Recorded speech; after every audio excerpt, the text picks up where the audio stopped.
Salut à tous! Allez, on va parler de la qualité d'image du DJI O4 Pro, le tout nouveau système de DJI. J'en ai installé un sur mon Vega O4 5 pouces et puis sur mon Cinelifter. Alors même si sur le Cinelifter ce n'est pas la caméra principale puisque j'installe un boîtier finalement, que ce soit la FX3 ou la 7 IV ou quelque chose d'autre. Mais par contre sur mon drone 5 pouces, j'ai décidé de garder la caméra du O4 Pro en caméra principale. Et je vais t'expliquer pourquoi en termes de qualité d'image et puis surtout en termes de comportement en vol, même si ça passe un petit peu après. Il y a un peu plus d'un an, lorsqu'est sorti le précédent système, le DJI O3, se posait vraiment la question de est-ce que ça vaut vraiment le coup de voler encore avec une action cam? Et je te le dis tout de suite, oui. En fait, même si la qualité d'image était passable, c'était plutôt correct, bon, en réalité, on obtenait largement de meilleurs résultats avec une action cam.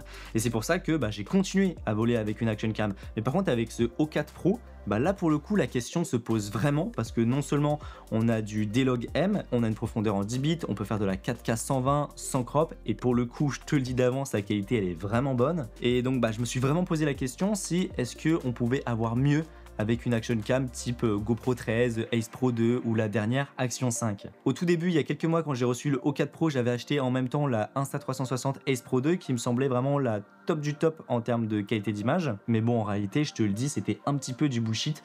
Franchement, la qualité d'image, j'ai été vraiment déçu. Mais vraiment déçu, je m'attendais à mieux. Donc je l'ai tout de suite renvoyé et je suis tombé sur la vidéo d'un Américain qui mettait à disposition des fichiers capturés par la Ace Pro 2, la GoPro 13 ou encore la DJI Action 5 Pro. Et il est vrai que pour moi, la plus polyvalente, surtout en termes de basse luminosité, c'était la DJI Action 5 Pro. Même si la GoPro 13, elle fait vraiment de super belles images et pour moi, c'est même la caméra qui a les plus belles images lorsque l'on tourne de jour avec de bonnes conditions d'éclairage. Les couleurs sont vraiment belles et puis même de manière générale, ça reste quand même une super caméra. Mais pour mon utilisation, il me faut à la fois une bonne caméra de manière générale dans de bonnes conditions d'éclairage, bonne aussi en basse luminosité et qui va me laisser suffisamment de marge pour la post-prod en termes d'étalonnage. Et il se trouve que dans mon utilisation entre la GoPro 13 et la DJI Action 5 Pro, c'était la DJI la meilleure. J'ai justement un ami qui a cette fameuse DJI Action 5 Pro, du coup on s'est amusé à tester en studio ce que ça donnait en termes de dynamique et de performance en basse luminosité et tu vas le voir, c'est plutôt intéressant. Allez, c'est parti, regardons ça de plus près. Comment on a procédé? Alors moi je voulais principalement tester la dynamique et puis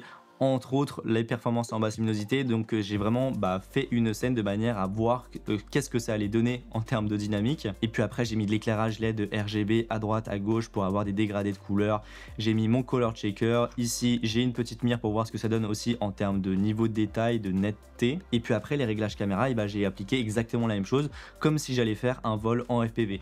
Donc je me suis mis en full capteur, donc ici c'est le 4 tiers pour faire du open gate sur la Action 5 et puis j'ai réglé mon obturateur et les ISO de manière à avoir une exposition correcte. Et je me suis mis bien évidemment en D-Log M pour avoir le plus de latitude. À partir du moment où la Osmo était bien réglée, que j'avais une exposition qui est correcte, j'ai reporté les mêmes réglages sur le O4 Pro. Ici c'est la DJI Action 5 Pro et maintenant c'est le DJI O4 Pro. Donc comme tu peux le voir, on a déjà une nette différence en termes de dynamique et ça sera le cas sur tous les tests. Tu vas le voir que la Action 5, on a quand même un demi-diaph, voire même un stop de dynamique en plus. Et de manière générale, tu le verras, on va avoir des dégradés qui sont aussi plus précis sur la Action 5. Comment je le vois? Bien déjà quand on regarde le cercle lumineux, ici on peut voir qu'il est limite cramé sur le O4 Pro, alors que sur la Action 5, on a une exposition qui est correcte. Et pourtant c'est les mêmes réglages et on voit qu'au niveau de la scène, on est globalement sur la même exposition. Là ici c'est l'exemple parfait en termes de dynamique, tu vas le voir mais très clairement. On peut voir qu'au niveau de l'exposition sur mes deux plans, c'est à peu près la même chose. On peut le voir sur mon oscilloscope que j'ai exactement à quelques détails près la même exposition sur les deux caméras. On a un signal qui est un peu plus rehaussé sur le O4 Pro. C'est sans doute parce que la dynamique est moins bonne et donc du coup notre signal est un peu plus écrasé. Maintenant en termes de performance en basse luminosité, tu l'as vu dès le début puisque on est quand même sur des conditions d'éclairage qui sont assez compliquées pour ce genre de caméra. Franchement j'ai trouvé que les deux se débrouillaient super bien. Forcément la Action 5 Pro sera un poil meilleure, surtout qu'elle a un mode de réduction de bruit et honnêtement même le O4 Pro j'ai trouvé qu'il se débrouillait très bien. Et là pour que l'on voit clairement la différence, je vais remonter mes shadows de 1 stop sur les deux plans et puis on va voir ce que ça donne. Et on peut voir qu'on a forcément beaucoup de bruit et si je compare maintenant avec la Action 5 Pro, alors si je dis pas de bêtises, il me semble que le mode de réduction de bruit de la Action 5 Pro était activé, donc elle était en mode vraiment basse luminosité et on peut voir que honnêtement on obtient quelque chose de vraiment propre pour des conditions pareilles. Là on peut voir qu'on a vraiment pas beaucoup de bruit, en tout cas ça se retire mais sans problème sur DaVinci Resolve, alors que sur le O4 Pro on est quand même sur une image qui est bah, beaucoup plus crade. Voilà, pour le coup, on a beaucoup de bruit, voire même des macro blocs. Et puis surtout, eh ben, on a quand même moins de détails par rapport à la Action 5, où là, pour le coup, bah, si j'applique une réduction de bruit, il n'y aura pas de problème. Alors qu'ici, on va avoir une grosse baisse de netteté et une grosse baisse de détail.